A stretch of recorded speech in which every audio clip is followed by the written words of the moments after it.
Vous pouvez toujours obtenir plus de la vie parce que vous pouvez toujours devenir plus. La première fois que j'ai entendu cette phrase, c'était lors d'un week-end de formation au château de Bellinglise avec la personne qui allait devenir mon mentor, Jim Rohn. Jamais on ne m'avait parlé du fait que l'on pouvait obtenir plus en devenant plus. Tout ce qu'on m'avait toujours dit, c'était que si je voulais avoir plus, je devais travailler plus, je devais faire plus, je devais me battre plus, je devais me battre pour me faire ma place au soleil, et je devais me battre contre moi-même et contre les concurrents. Mais jamais personne ne m'avait dit que je pouvais obtenir plus en devenant plus.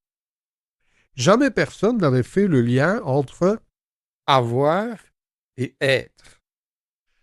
Avoir plus, être plus. Alors, qu'est-ce qu'on entend par être plus? Et comment est-ce que je peux devenir plus? Parce que, ok, c'est facile à dire. Je peux toujours obtenir plus parce que je peux toujours devenir plus. Mais ça veut dire quoi, devenir plus? Alors, je vais vous décomposer ça en 3 étapes. La première étape, c'est découvrir qui je suis vraiment dans le silence de mon mental. Découvrir qui je suis vraiment dans le silence de mon mental. Pourquoi le silence? Justement pour faire taire tout ce brouhaha mental.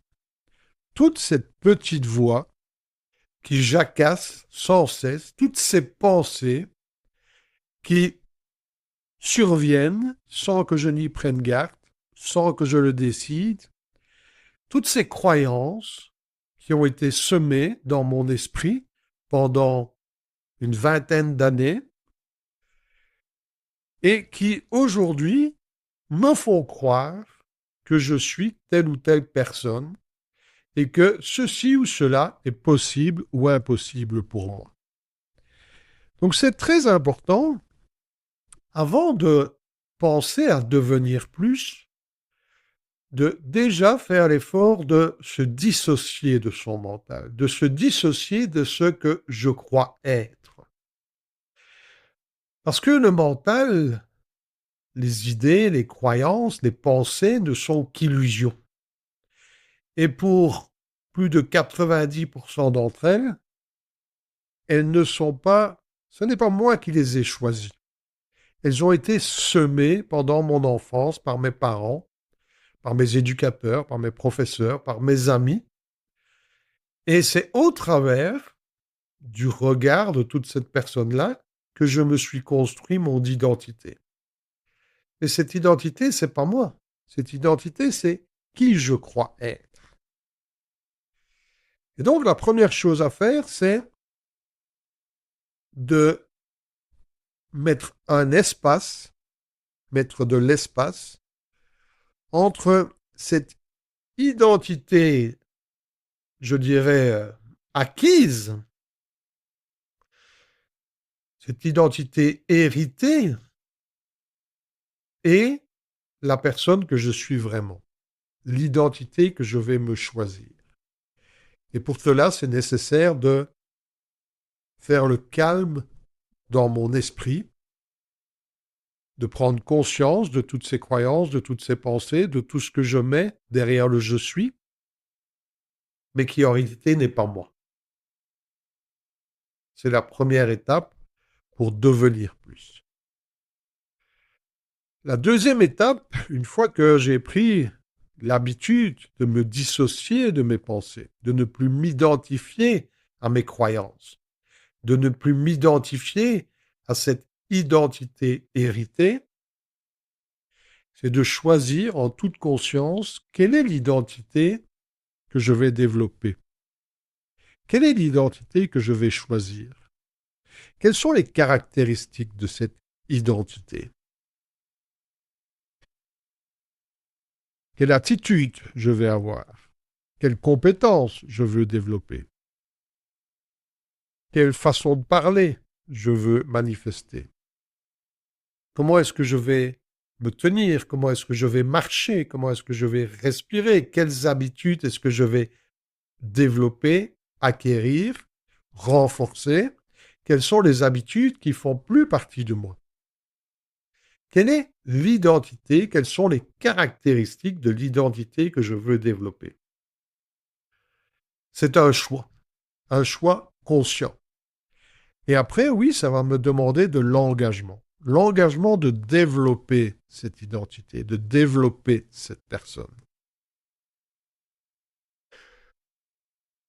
Et donc, c'est important, encore une fois, avant de faire ce choix, l'identité choisie, de m'éloigner de mes croyances, de me recentrer à l'intérieur, ce qui compte vraiment pour moi, et de prendre conscience de qu'est-ce qui me fait vibrer, qu'est-ce qui me met en joie, qu'est-ce qui me motive, qu'est-ce qui m'inspire, mais aussi qu'est-ce qui me met en colère, qu'est-ce qui me dégoûte, qu'est-ce qui me rebute au plus profond de moi. C'est en prenant conscience de ce ressenti, de ces sentiments, de ces émotions, de cette vibration, de cette énergie, que je vais trouver mon véritable moi. Et c'est pas devenir quelqu'un d'autre, c'est découvrir qui je suis vraiment en toute conscience.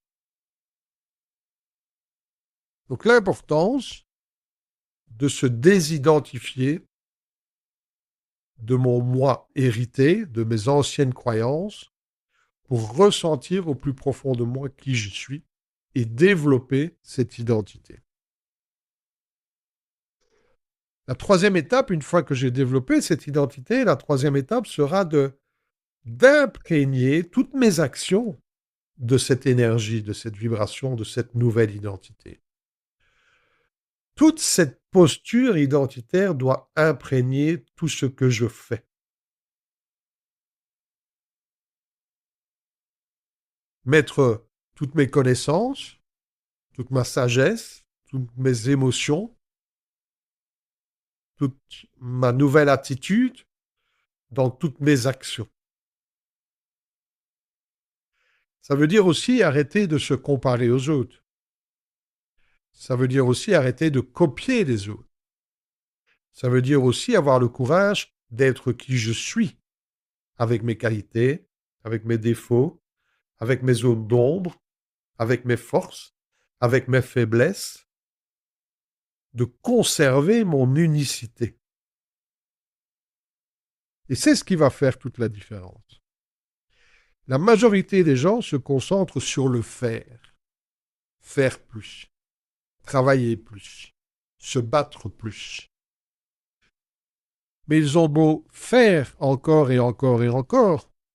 Le problème, c'est qu'ils agissent à partir d'une fausse identité, à partir d'une croyance, à partir d'une identité héritée qui n'est pas qui ils sont vraiment. Et ils s'étonnent de ne pas avoir de résultats. Ils agissent à partir d'une mauvaise vibration, à partir de la vibration de quelqu'un d'autre. Il ne faut jamais oublier que ce n'est pas ce que je fais le plus important. C'est qui je suis quand je fais qui est important. Et c'est la raison qui fait que je peux toujours obtenir plus en devenant plus. Pas en devenant quelqu'un d'autre, mais en devenant qui je suis vraiment. Si cette vidéo vous a plu, je vous invite à liker cette vidéo, je vous invite à vous abonner et à rejoindre la Reality Mastery Academy. Vous trouverez le lien en commentaire de cette vidéo.